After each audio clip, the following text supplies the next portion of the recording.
Welcome to Edu Pharma Expert. नमस्कार दोस्तों। तो आज हम एक ऐसे क्षेत्र के बारे में बात करेंगे जो हमारे स्वास्थ्य से सीधा जुड़ा हुआ है, यानी कि फार्मेसी। आपने अक्सर फार्मासिस्ट को दवा की दुकान पर देखा होगा, लेकिन क्या आप जानते हैं कि उनका काम सिर्फ दवा देना ही नहीं, फार्मेसी एक बहुत ही व्यापक और महत्वपूर्ण विज्ञान है। अगर हम इसकी परिभाषा की बात करें, फार्मेसी वह विज्ञान और कला है जो दवाओं की खोज, उत्पादन, तैयारी, वितरण और निगरानी से संबंधित है। इसका मुख्य उद्देश्य दवाओं को सुरक्षित और प्रभावी किफायती उपयोग सुनिश्चित करना है। यह स्वास्थ्य विज्ञान को रासायनिक विज्ञान से जोड़ता है। अगर हम बात करें फार्मासिस्ट कौन है, एक फार्मासिस्ट वह स्वास्थ्य पेशेवर है जो दवाओं के विशेषज्ञ होते हैं। वे न केवल दवाएं देते हैं बल्कि रोगियों को उनके सही उपयोग, खुराक, साइड इफेक्ट और सावधानियों के बारे में भी सलाह देते हैं। वे डॉक्टर और मरीज के बीच की एक महत्वपूर्ण कड़ी का काम करते हैं। अगर हम इसके इतिहास की बात करें, फार्मेसी का इतिहास उतना ही पुराना है जितनी की चिकित्सा। आइए एक ऐसे दिलचस्प इतिहास पर नजर डालते हैं, यानी कि प्राचीन काल। हजारों साल पहले मनुष्य ने जड़ी बूटी, खनिज और जानवरों के अंगों के औषधीय गुण को पहचानना शुरू किया। मेसोपोटामिया, आधुनिक इराक में लगभग 400 ईसा पूर्व की मिट्टी की पट्टिकाओं पर दुनिया के सबसे पुराने ज्ञात नुस्खे मिले। प्राचीन मिस्र में भी दवाओं और चिकित्सा का गहरा ज्ञान था। भारत में आयुर्वेद लगभग 500 ईसा पूर्व जैसी प्राचीन चिकित्सक प्रणाली विकसित हुई, जहां पौधा और खनिजों का उपयोग दवाओं के रूप में किया जाता था। चरक और सुश्रुत जैसे महान विद्वानों ने हजारों पौधों पर शोध किया। प्राचीन ग्रीस में फार्माकोन शब्द का इस्तेमाल मिश्रण के लिए होता था, जिसमें फार्मेसी शब्द का उत्पत्ति हुई। मध्य युग की अगर हम बात करें, इस समय तक दवा तैयार करने वाले और चिकित्सक करने वाले एक ही व्यक्ति होते थे।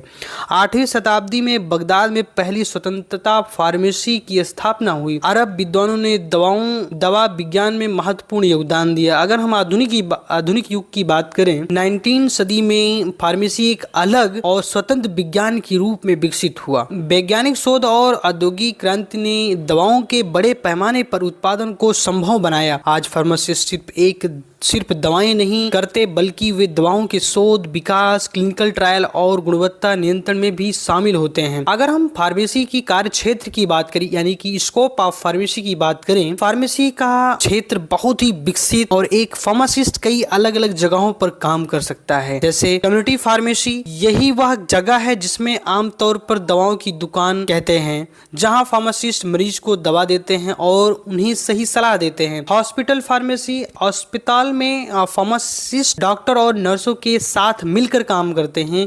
वे मरीज के लिए दवाएं तैयार करते हैं, सही खुराक सुनिश्चित करते हैं और साथ दवा संबंधी जटिलताओं को रोकते हैं। और फार्मेसी इंडस्ट्री की हम बात करें, जहां फार्मासिस्ट नई दवाओं की खोज, उनका उत्पादन, परीक्षण और मार्केटिंग करते हैं। रिसर्च एंड डेवलपमेंट, फार्मासिस्ट वैज्ञानिक के रूप में काम करते हैं और नई बीमारियों के इलाज के लिए नई दवाओं पर शोध करते हैं। रेगुलेटरीज बॉडीज, वे सरकारी संस्थाओं में काम करते हैं जो दवाओं की गुणवत्ता और सुरक्षा को सुनिश्चित करती है।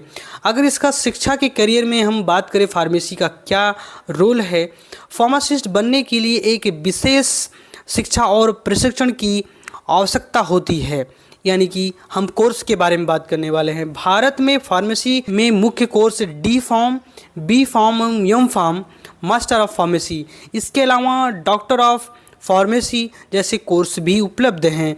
अगर इसके भविष्य की बात करें, यानी कि फ्यूचर क्या है फार्मेसी का फ्यूचर, फार्मेसी एक ऐसा क्षेत्र है जिसमें हमेशा विकास और अवसर होते हैं।